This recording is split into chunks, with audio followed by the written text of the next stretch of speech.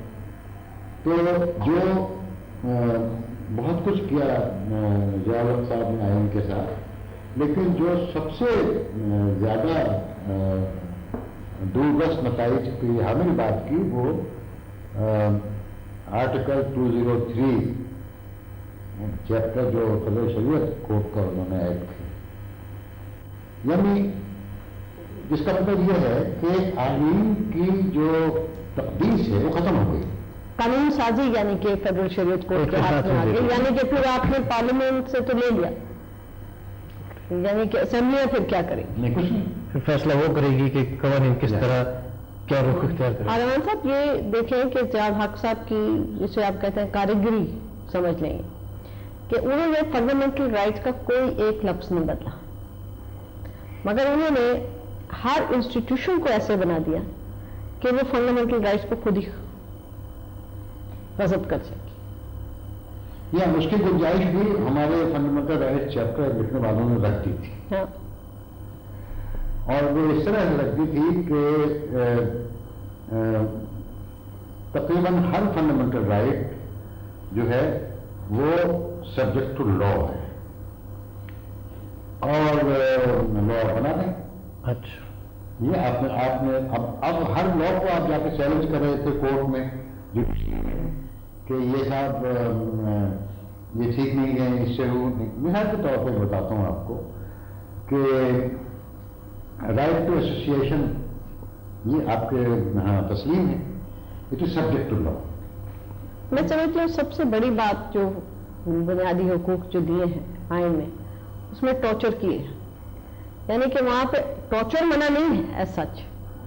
Torture تب صرف منع ہے اگر آپ اس کو ٹارچر کریں ٹو ایکسٹریکٹ سم ایویڈنس، یعنی بذات خود آپ ٹارچر کر لیں وہ منع نہیں ہے. وہ علیحدہ بات ہے کہ وہ اب ایسا حق بن گیا ہے کہ کوئی کسی کو کوئی ٹارچر نہیں کر سکتا، مگر آئین میں یہی ہے. اس کا بھی بیک گراؤنڈ بڑا دلچسپ ہے کہ جب مثلاً بعض باتوں پہ ہمارے ہاں ریزرویشن ہمیشہ تھی. مثلاً right to marriage and establish a family ہم نے کبھی نہیں مانا، جو کہ یونائٹڈ نیشن ڈکلریشن میں شامل ہے، نہیں مانا. لیکن جو ہمارا پہلا ڈرافٹ تھا فنڈامنٹل رائٹس کا، جسے کانسٹیٹیوٹ اسمبلی نے 1950 اکتوبر 1950 میں اڈاپٹ کر دیا تھا، اس پہ بھی میں ایک بات کہنا چاہوں گا کہ اس پہ بحث نہیں ہوئی. یعنی ہم نے فنڈامنٹل رائٹس کے اوپر پارلیمنٹ میں کوئی بحث نہیں کی، جبکہ ہندوستان کے اگر آپ کانسٹیٹیوشن میکنگ کی پروسیڈنگ دیکھیں تو ان کا جو فنڈامنٹل رائٹس چیپٹر کا جو ہر شق پہ بڑی لمبی بحث ہوئی تھی. ایک بحث مجھے جب تک یاد ہے کہ جب آرٹیکل 19 جو ہمارے یہاں ان کا ایک ہی ہے اور UDHR میں بھی وہی ہے فریڈم آف ایکسپریشن کا، تو اس میں بڑی بحث ہوئی اور لوگوں نے کہا کہ اس میں فریڈم آف پریس کو آپ خاص طور پہ مینشن کریں. تو ڈاکٹر امبیڈکر نے جو پائلٹ کر رہے تھے کانسٹیٹیوشن بل کو، ان کا فریڈم آف ایکسپریشن جو ہے بڑا ایک وسیع مضمون ہے جس میں پریس کی آزادی بھی اور میری آزادی بھی اور آپ کی آزادی بھی شامل ہے. اس لیے جب ہم یہ کہتے ہیں تو that is give a broad protection to freedom of expression rather than giving to seconds. ہم نے چونکہ اس کے بعد کیا تھا تو ہم نے بھی یہ رکھا، ہم نے بھی کہا کہ فریڈم آف ایکسپریشن ہو اور یہی رہا. لیکن جب پیپلز پارٹی ویسے اقتدار آئی تو اس وقت پریس کی فریڈم کا بہت مسئلہ تھا، بہت زیادہ مطالبہ تھا اس بات کا کہ پریس کی فریڈم کا تحفظ کیا جائے، نیشنل پریس ٹرسٹ توڑا جائے، وعدہ بھی تھا. تو اس لیے اس میں پھر ہم نے پہلی مرتبہ 73 کانسٹیٹیوشن میں لکھا کہ and there should be freedom of the press, ورنہ اس کی لکھنے کی ضرورت نہیں تھی. لیکن ٹارچر کے بارے میں یہ ہوا کہ جو پہلا ڈرافٹ تھا جو منظور کیا کانسٹیٹیوشن اسمبلی میں، اس میں ٹارچر پہ پابندی تھی. اور